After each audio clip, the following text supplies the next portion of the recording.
Hi guys, welcome back to our channel. So on this episode of our Turkey Tales, we'll be taking you with us on an experience of all the food dishes that we tried during our trip to Turkey. We'll also be rating them out of 10, and there's more than 25 of them. So at the end, we've curated a list of like the top 6-7 dishes that you definitely should have. So keep watching. On our first day in Cappadocia, we had this pottery kebab, which is sort of a specialty in Cappadocia. And we had both the veg and the non-veg versions. And it is a wood-fired kebab, which they serve from sort of a wooden Clay pot. And the sounds you will hear is them knocking out all the good stuff from inside the clay pot. And even the chicken pottery kebab was very nice. The veg one was made of aubergine, basically bangan ka bhatta, and it was very like the ingredients would have been blended together. Very well blended together. Very simplistic ingredients, I'd say, for the veg one, but amazing. They're definitely a 10 on 10 on ours. Mostly because this was the first thing we had after a very long flight. But yeah, 10 on 10 regardless. So we got a complimentary rice pudding and the Turkish tea. So between our two hikes in Kappadocia, you can check out the video as well. We've put the link above. We had a lot of food because we needed to refuel a lot. And stuffed meatball, which was basically like minced meat with a wheat covering that was fried. There was falafel. You know falafel, it's a pretty famous Lebanese Turkish dish where chickpeas are fried into balls and given with a dip. Then we had a beef casserole. That was really nice. That was like a sizzler. Like the meat was tender and the sauces were very well blended with the flavors. That was great. Then we had the pistachio kebabs. Pistachio. Extra points because pistachio is sort of one of my favorite dry fruits, and Turkey was filled with pistachios. Like every dish that we had some amount of pista in it. And pista was grated into the meat to make like a Sikh kebab sort of thing. So that was the specialty of this. But the highlight, I think, was the creamy pumpkin dessert, a 10 on 10 again. This was like ripe pumpkin, which had that creamy spongy flavor with sweet cream, like almost like condensed milk sort of a thing on it, and dry fruits sprinkled on top. So overall, a 10 on 10 dish. Now for some wacky street food that we had in Istanbul. The first thing was clams with cooked rice, and the one twist they added was they dripped lime juice on top of it while serving it, so that tangy flavor with the seafood. It was quite interesting. I mean, it was I was a little bit reluctant initially to try it out, but yeah, it was so unique and interesting that I had to, and I'd say it is worth a try for. Huge limes, as you can see, so a lot of lime juice, if nothing else, that you'll get from this experience. The next thing we had, it'll sound bad, and it was also slightly bad, but it was again interesting to try out. This was goat intestines, which were, I think, pan cooked and with oregano and some spices. They served it well. They served it well. They wrapped it in pita bread. They put some seasoning on top of it. So all in all, it gave a decent flavor. Yeah, but still, we'll give it a low score because the rubbery texture of the meat didn't quite go. So. The next set of dishes are very useful for gifting back to your friends and family. We tried them in Spice Bazaar in Istanbul. Different varieties of Turkish delights and sweets were available in these shops. Quite interesting, quite unique. And there was this one very unique type of coffee that we tried, which was made from all dry fruits. And even for sweeteners, they used dates. So you just boil it with water and have it, that's it. A very unique, very refreshing coffee. So you can take both of these dishes back home as gifts. And this is a 10 on 10 dish.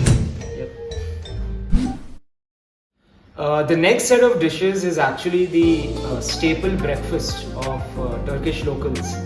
And the interesting thing is they call it kahvalti. which literally means before coffee. This is how much their culture revolves around the coffee. So they have like before coffee, then after coffee. Yeah.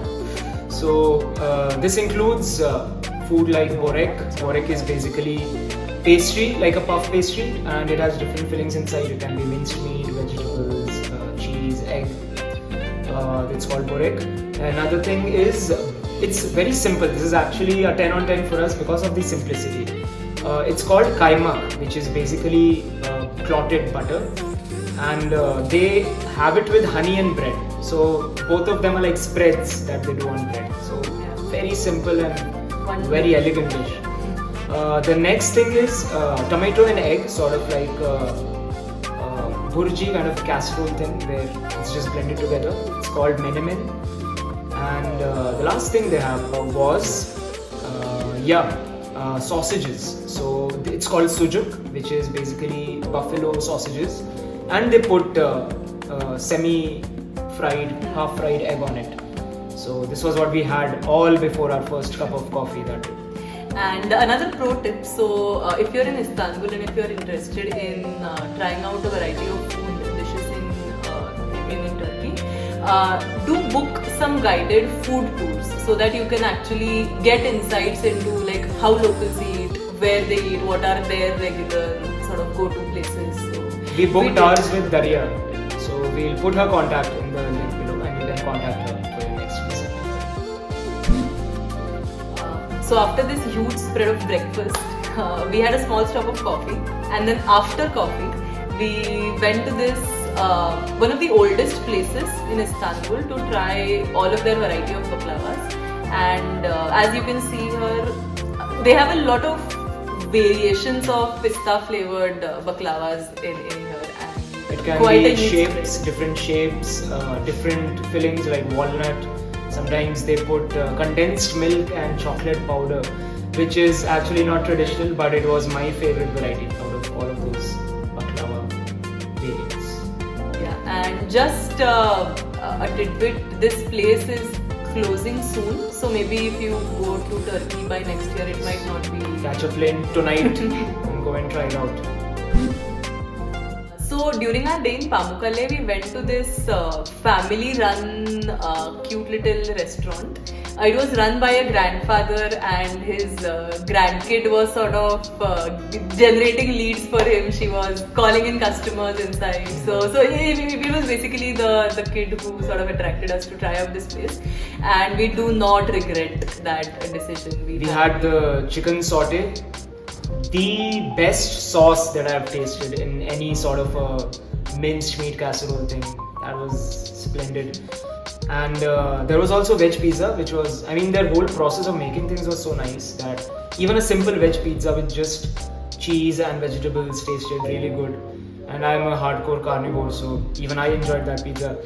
And the one 10 on 10 dish here was the kunafa, which was Vrushali's favorite. Wonderful. The best kunafa I've had in my life. Beautiful kunafa. It was very stretchy and gooey and crunchy at the same time, and I'm not sure how they did it, but it was just wonderful.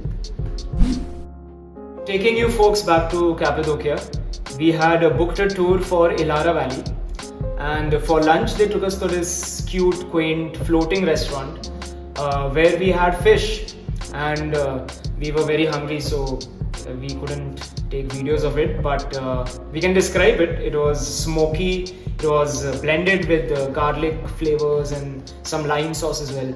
So yeah, overall a very exciting lunch.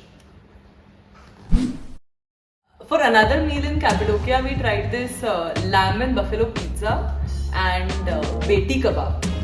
So the beti kebab it's actually very delicately spiced. Like they make sure that the juiciness of the meat is retained, and you just get to sense the aromas of the spices more than the pungent taste of them. So that was the specialty of beti kebab. It was nice. Yeah. And we also tried the baklava here, but we tried better baklavas in another. Yeah. And the last dishes we tried in our Turkey trip in Istanbul were lahmacun, the meze platter, and a bitless kebab. So lahmacun is this. It's basically a Pizza? Yeah, minced meat pizza of sorts, tomato base and everything. So it is a pretty good snack.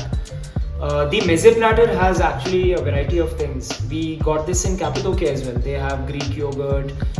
They give you a salsa. They give you caramelized onions, an eggplant saute of sorts. Like they give you a lot of nice sides, which are dishes by themselves that you can keep asking for more. So, and Bitlis kebab is this. So it's this one region in Turkey from which the kebab originates. So hence the name. Nothing very special, but yeah, a distinct flavor of its own. So a nice parting meal for our Turkey trip. So we have one dishonorable mention in these food items which we have to call out and warn everyone to stay away from. Do not touch the pomegranates in this area. The juice is terrible. It's pungent, bitter, and just tangy without any citrus flavor. Overall, just -1 on 10. Yeah. So stay away. From this entire platter of dishes that we shared right now, these are the 10 on 10 must have topmost recommended dishes from our side. We just love them and you should definitely try them on your trip to Turkey. But try everything anyway. Like when you visit Turkey, just eat to your heart's content because the food is across the bench, like amazing. So yeah, if you watched till now, thanks for watching and see you in the next video. Bye bye.